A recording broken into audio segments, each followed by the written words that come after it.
आता पुन्हा एकदा जरा आपण आठवूयात, 4 गुणिले 4 याचा गुणाकार किती होतो? 16 होतो. मग इथे आपण 4चा वर्ग म्हणजे काय म्हणतो? 16. मग त्याचप्रमाणे वजा, आता हे अधिक 4च्या बद्दल झालं. त्याचप्रमाणे जर 4 ही संख्या ऋण असेल म्हणजे वजा 4 असेल तर त्याचा वर्गसुद्धा किती येतो? 16च होतो. आणि म्हणजेच यावरनं आपल्या हे लक्षात येतं की एका संख्येचे म्हणजे ती जर धनही आणि ऋणही अशी एकच संख्या जिचे जी वर्ग येतो तो काय असतो? ही एक धनसंख्याच असते आणि त्या दोन्ही संख्यांचा एकच वर्ग असतो, हे आपल्या लक्षात येते यावरनं.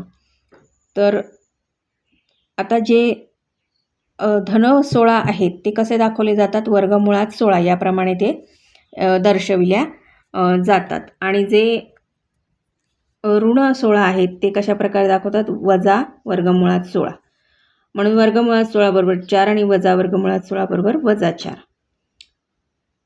म्हणजेच इथे जी धनसंख्या असते तिला 2 वर्गमूळ असतात आणि शून्याचा वर्ग हा शून्यच असतो. शून्याचं वर्गमूळ हे शून्यच असतं. तर आपण घन आणि घनमूळ ही संकल्पना समजावून घेऊयात. आता एखादा नंबर आपण 3 वेळेला घेतला आणि त्याचा 3 वेळेला गुणाकार केला तर आपण त्याला काय म्हणतो? हा त्या संख्येचा घन आहे. म्हणजे जसं इथे उदाहरण बघा, 6चा 3 वेळेला गुणाकार केला, 6चा 3रा घात, तो किती आला? 216. म्हणजेच 216 हा काय आहे? घन आहे. कुणाचा? 6चा. आता आपल्याला परिमेय संख्यांचे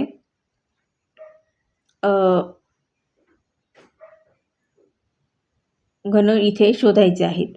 मग इथे 17चा इथे दिलेला आहे. 17चा 3 वेळेला गुणाकार आणि त्याचा घन येतो 4913.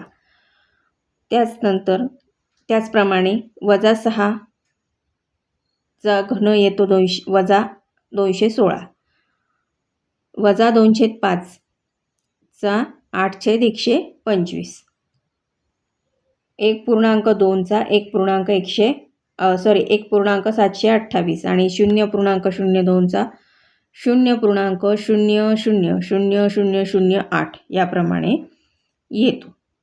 आता आपल्याला घनमूळ शोधायचं आहे. आता एखाद्या संख्येचं घनमूळ आपण कसं शोधणार आहोत? तर अवयव पद्धतीने शोधणार आहोत. जसं आपण वर्गमूळ शोधतो त्याचप्रमाणे आपल्याला घनमूळ सुद्धा शोधता येतं. आता इथे आपल्याला घनमूळ शोधायचे 216चं.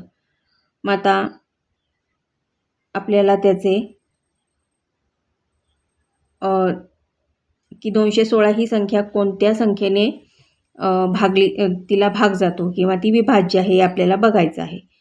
मग 216 ही 2 आणे आणि 3 आणे तिला भाग जातो.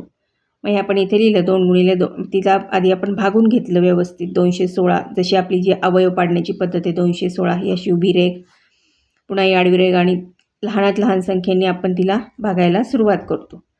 मग आता 3 आणि 2 हे जे त्याचे म्हणजे ह्या ज्या संख्या ज्यांनी भाग जातो तर त्या 3-3दा आलेल्या आहेत.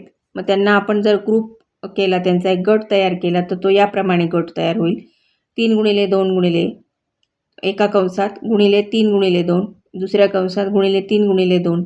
म्हणजे हे आपण किती वेळा गुणाकार केलेला आहे? त्याचा 3 वेळेला गुणाकार. म्हणून 3 गुणिले 2 कंसाचा 3रा घात बरोबर 6चा 3रा घात. म्हणजेच 3 घनमुळात 216 बरोबर 6 किंवा 216 कंसामध्ये 1/3 बरोबर 6. हे याप्रमाणे आपण काय करतो? घनमूळ शोधतो. आता इथे दुसरं उदाहरण त्याचप्रमाणे आहे. आपल्याला घनमूळ शोधायचे. संख्या आहे वजा 1331 किंवा 1331, पण ही काय आहे? ऋण संख्या आहे. मग ऋण संख्यासाठी आता आपल्याला काय करावं लागणार? तिचे अवयव पाडावे लागणार आहेत. मग 1331 ही कोणाचा घनमूळ आहे? तर 11चा घनमूळ आहे. म्हणून ती 11चा 3 वेळेला गुणाकार म्हणून 11चा 3रा घात जसं धनसंख्येत आपण प्रक्रिया करतो गणिताची त्याचप्रमाणे इथे करतो, फक्त चिन्ह आपण हे ऋण देतो. मग इथे घनमुळामध्ये वजा 1331 बरोबर वजा 11 हे झालं याचं घनमूळ.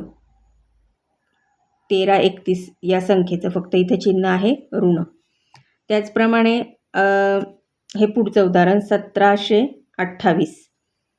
मग आता 1728चा जर आपण अवयव पाडले तर आपल्याला ते याप्रमाणे मिळतात. 2 गुणिले 2 गुणिले 2 गुणिले 6 गुणिले 6 गुणिले 6. मग 2चं हे किती वेळा आहे? 2चा 3 वेळेला गुणाकार आहे म्हणून 2चा घन. 6चा किती वेळा गुणाकार आहे? 3 वेळा गुणाकार आहे म्हणून 6चा घन. मग हे 6 आणि 2 हे काय केले? एका कंसात घेतले आणि त्यांचा घन आहे म्हणून कंसाचा घन केला.